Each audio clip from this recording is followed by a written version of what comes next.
अस्सलामुअलैकुम students, welcome to अपनी computer class. तो स्टूडेंट, ये है हमारा चैप्टर नंबर 3 का लेक्चर नंबर 3। तो स्टूडेंट, अगर आपने इससे प्रीवियस लेक्चर अभी तक नहीं सुने तो आप चैनल पर जाकर सुन सकते हो। इस लेक्चर में हम इनपुट आउटपुट फंक्शन को डिस्कस करेंगे। तो स्टूडेंट, स्टार्ट करते हैं हम अपने आज के लेक्चर को। स्टूडेंट्स, इनपुट क्या होता है? इनपुट बोलते हैं यूजर से डाटा को इनपुट लेना।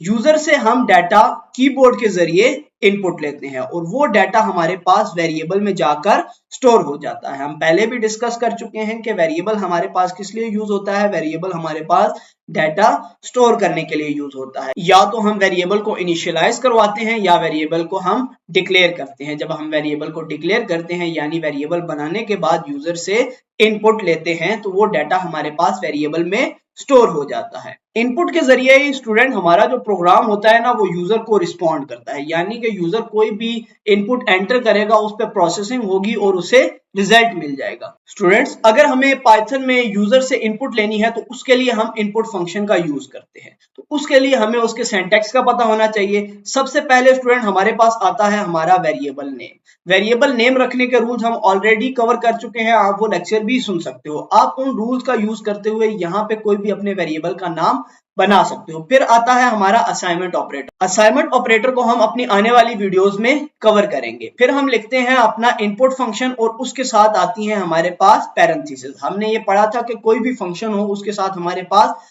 पैरेंथेसिस आती हैं और जो टेक्स्ट हम टाइप करते हैं वो हमारा इन्वर्टेड कोट्स के अंदर आता है। तो सबसे पहले हमारी स्क्रीन पे एक मैसेज प्रिंट हो जाएगा, एंटर योर नेम। तो जैसे ही ये प्रोग्राम की एग्जीक्यूशन होगी ना, एक मैसेज प्रिंट हो जाएगा, क्या? Enter your name. अब ये मैसेज प्रिंट होने के बाद यूजर की इनपुट का वेट किया जाएगा। जैसे ही यूजर यहां से कोई भी इनपुट देता है, लेट्स सपोज मैं इनपुट दे देता हूं अपना नाम।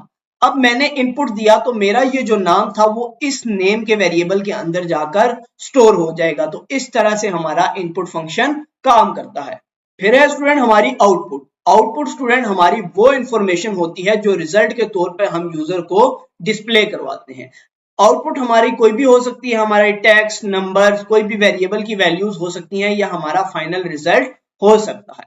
पाइथन में हम आउटपुट डिस्प्ले करवाने के लिए प्रिंट का फंक्शन यूज करते हैं। अगर उसके सिंटैक्स की बात की जाए तो पहले हम लिखते हैं प्रिंट, फिर आती है हमारी पैरेंथेसिस। और अगर हम टेक्स्ट प्रिंट करवाना चाहते हैं तो हम इन्वर्टेड कोट्स के अंदर कोई भी टेक्स्ट लिख देंगे। तो इस तरह से प्रिंट की स्टेटमेंट का यूज करके हम जो भी टेक्स्ट लिखेंगे वो हमारा एज इट इज स्क्रीन पर प्रिंट हो जाएगा। जैसे आपके सामने यहाँ पे पाइथन कोड की एग्जांपल है, आपने प्रिंट का स्टेटमेंट यूज करके लिखा हेलो पाइथन, तो आपके पास डिस्प्ले स्क्रीन पे एज इट इज ये प्रिंट हो जाएगा हेलो पाइथन करके।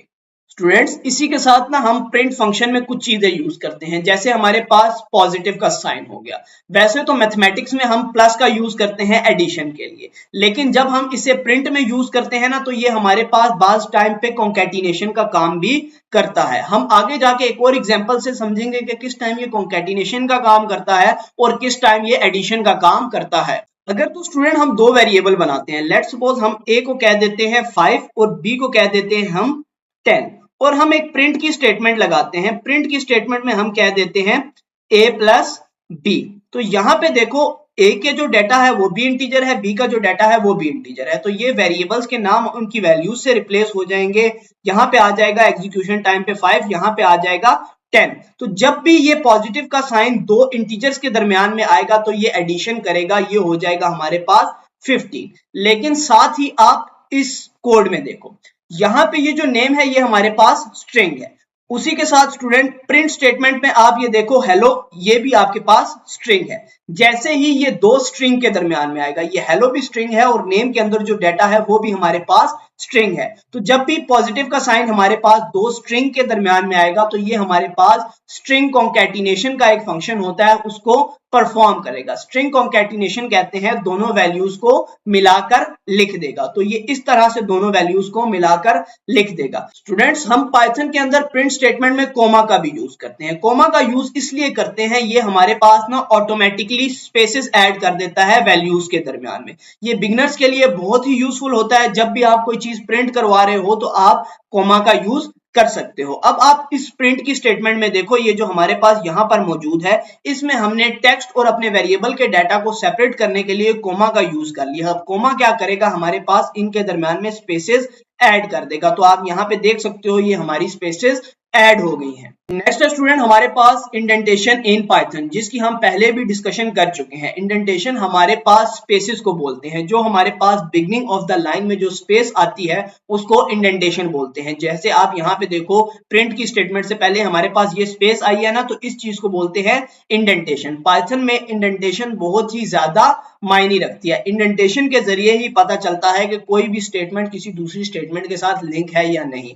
यहाँ पे देखो आपकी इफ की कंडीशन लगी हुई है और जो प्रिंट की स्टेटमेंट है ना वो कुछ स्पेसेस के साथ आगे है। इसका मतलब ये है कि प्रिंट की स्टेटमेंट इस इफ की कंडीशन के साथ एसोसिएटेड है, इस इफ की कंडीशन के साथ लिंक है। स्टूडेंट्स, जब भी हम इनपुट फंक्शन के जरिए पाइथन में इनपुट ले रहे होते हैं ना, तो उसका एक ड्रॉबैक है। अब लेट्स सपोज आपने एक नंबर इनपुट लेना है, ठीक है। आप एक नंबर के नाम का वेरिएबल बनाते हो और कहते हो यहाँ पे इनपुट फंक्शन का यूज करके इनपुट लेते हो और कहते हो भाई एंटर अ नंबर, ठीक है स्टूडेंट्स। अब इस यहाँ पे एंटर अ नंबर पहले आपकी स्क्रीन पे प्रिंट होगा और इसके जरिए आपके पास इस नंबर में जो भी यूजर नंबर एंटर करेगा वो आ जाएगा। लेकिन ड्रॉबैक ये है कि जब आप सिंपल इनपुट फंक्शन यूज करते हो ना, तो यहां से जो भी डाटा आ रहा है, चाहे वो इंटीजर है चाहे वो फ्लॉट है, तो पाइथन ऑटोमेटिकली उसको स्ट्रिंग में कन्वर्ट कर देगा। अगर यहां से यूजर एंटर करता है ना 5, तो वो नम में इस तरह से 5 स्टोर नहीं होगा, वो बल्कि ऐसे स्टोर होगा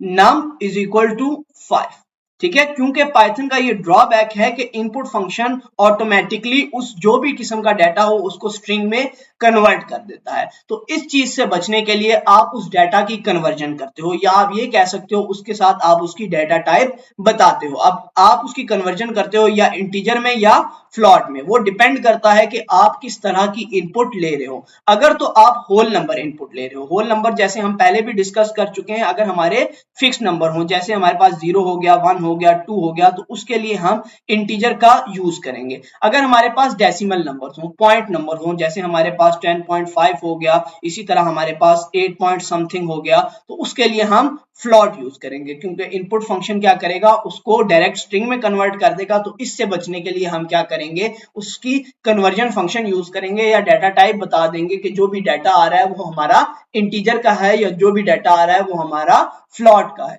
स्टूडेंट्स, इंटीजर इनपुट की आप एग्जांपल ऐसे देख सकते हो कि आपके पास एक वेरिएबल नेम था यूजर एज।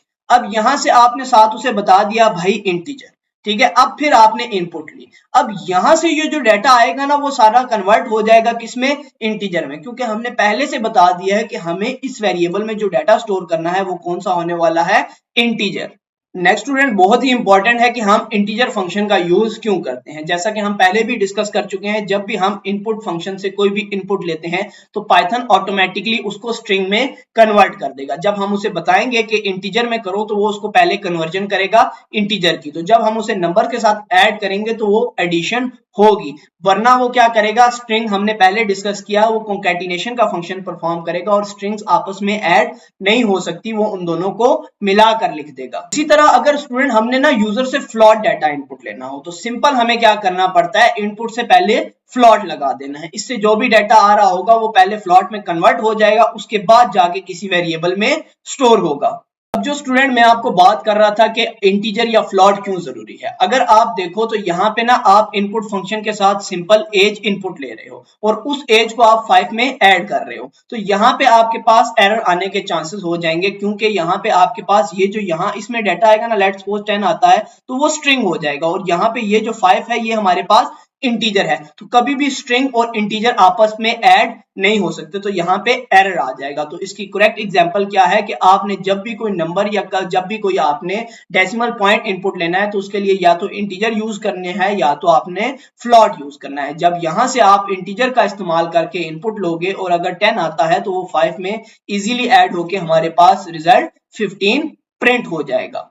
स्टूडेंट्स अगर हम बात करें तो इनपुट आउटपुट फ्लो किस तरह से काम करता है। सबसे पहले इनपुट फंक्शन के जरिए एक मैसेज डिस्प्ले करवाया जाता है जो आपकी इनपुट लेता है और वहां से जो भी वैल्यू इनपुट आती है वो आपकी एक वेरिएबल में स्टोर कर ली जाती है और उसको ना कन्वर्ट किया जाता है इंटीजर या फ्लॉट में, जो भी आपने उसका कन्वर्जन फंक्शन यूज किया होगा। उसके बाद फाइनल रिजल्ट को डिस्प्ले करवा दिया जाता है। तो इस तरह से हमारे पास ये फ्लो काम करता है। तो स्टूडेंट उम्मीद है आपको इनपुट आउटपुट फंक्शन की समझ आ गई होगी, स्ट्रिंग कॉन्कैटिनेशन की समझ आ गई होगी, क्यों हम इंटीजर के जरिए इनपुट लेते हैं या क्यों हम फ्लॉट के जरिए इनपुट लेते हैं। ये बहुत ही इंपॉर्टेंट कॉन्सेप्ट है, ये बेसिक से कॉन्सेप्ट है।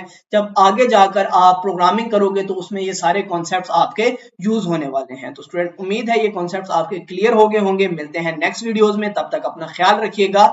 अल्लाह हाफिज।